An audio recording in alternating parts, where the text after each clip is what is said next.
జాతీయ అవయవదాన దినోత్సవం సందర్భంగా తెలంగాణ శరీర అవయవదాతల సంఘం ఆధ్వర్యంలో రాష్ట్ర వ్యాప్తంగా ఈ నెల 1 నుంచి 15వ తేదీ వరకు అవయవదాన పక్షోత్సవాలు నిర్వహించడం జరుగుతోంది. ఇందులో భాగంగా నిజామాబాద్ జిల్లాలోని బీసీ డిగ్రీ బాలికల వసతి గృహంలో ఆదివారం రాష్ట్ర అవయవదాన సంఘం అధ్యక్షురాలు భారతి ఆధ్వర్యంలో అవగాహన సదస్సు నిర్వహించారు. ఈ సందర్భంగా వారు మాట్లాడుతూ మానవుని శరీరంలోని ప్రతి అవయవం ఎంతో విశిష్టమైనదని, అవయవాల లోపం వల్ల ఎన్నో ఇబ్బందులు పడుతున్న వారి కోసం వ్యక్తి తన మరణానంతరం అవయవాలను దానం చేసినట్లయితే ఆ అవయవాలతో మరొకరికి పునర్జీవనం ప్రసాదించిన వారవుతారని, అవయవదానం చేసిన వారి కుటుంబ సభ్యులకు ప్రభుత్వం తరపున పారితోషికం అందేలా చర్యలు చేపడుతున్నామని తెలిపారు. ఈ అవగాహన సదస్సులో పాల్గొన్న విద్యార్థులు అవయవదానాల కొరకు చాలా మంది ముందుకు వచ్చారని వారికి ప్రత్యేకంగా ధన్యవాదాలు తెలిపారు.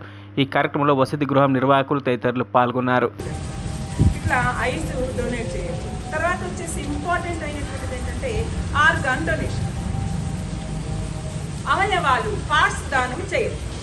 ఎప్పుడు చేస్తారు? ఎవరికైనా ఐడియా ఉందా? ఎప్పటికీ ఐడియా లేదా? ఆర్గాన్స్ డొనేషన్ ఎప్పుడు చేయవచ్చు, ఎప్పుడు చేస్తారు?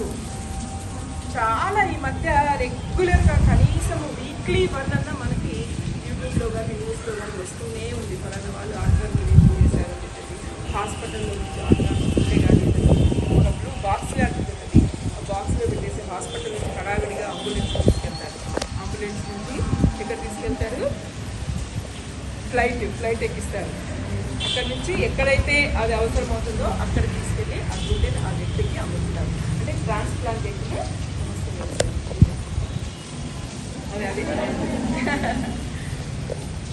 అది ట్రాన్స్ప్లాంటేషన్ చేస్తారండి. అంటే ఎప్పుడు ఆర్గాన్ డొనేషన్ చేయవచ్చు అంటే కేవలము బ్రెయిన్ డెత్ అయినటువంటి పక్షంలో మాత్రమే. అర్థమైందా అమ్మా? చాలా అర్థం చేసుకోవాలి మీరు. ఇప్పుడు ఇక్కడ ఉన్నటువంటి వాళ్ళందరూ కూడా నేను ఒకటి www అని చెప్పేసి జీవన్ అనేది గవర్నమెంట్ ఒకటి ఉంది వెబ్సైట్. ఆ వెబ్సైట్ ఇచ్చేస్తారు, మీరు అందులోకి వెళ్ళొచ్చు. అందులో మీరు ఆర్గాన్ డోనర్గా మీరు రిజిస్ట్రేషన్ చేసుకోవచ్చు. దానివల్ల నష్టం కూడా ఏమీ ఉండదు. ఎందుకంటే ఆర్గాన్ డొనేషన్ అనేటువంటిది కేవలము బ్రెయిన్ డెత్ అయినటువంటి పక్షంలో మాత్రమే ఆర్గాన్ డొనేషన్ అనేటటువంటిది ఫీల్. మరిన్ని అప్డేట్స్ కోసం మా ఛానల్ని సబ్స్క్రైబ్ చేయండి.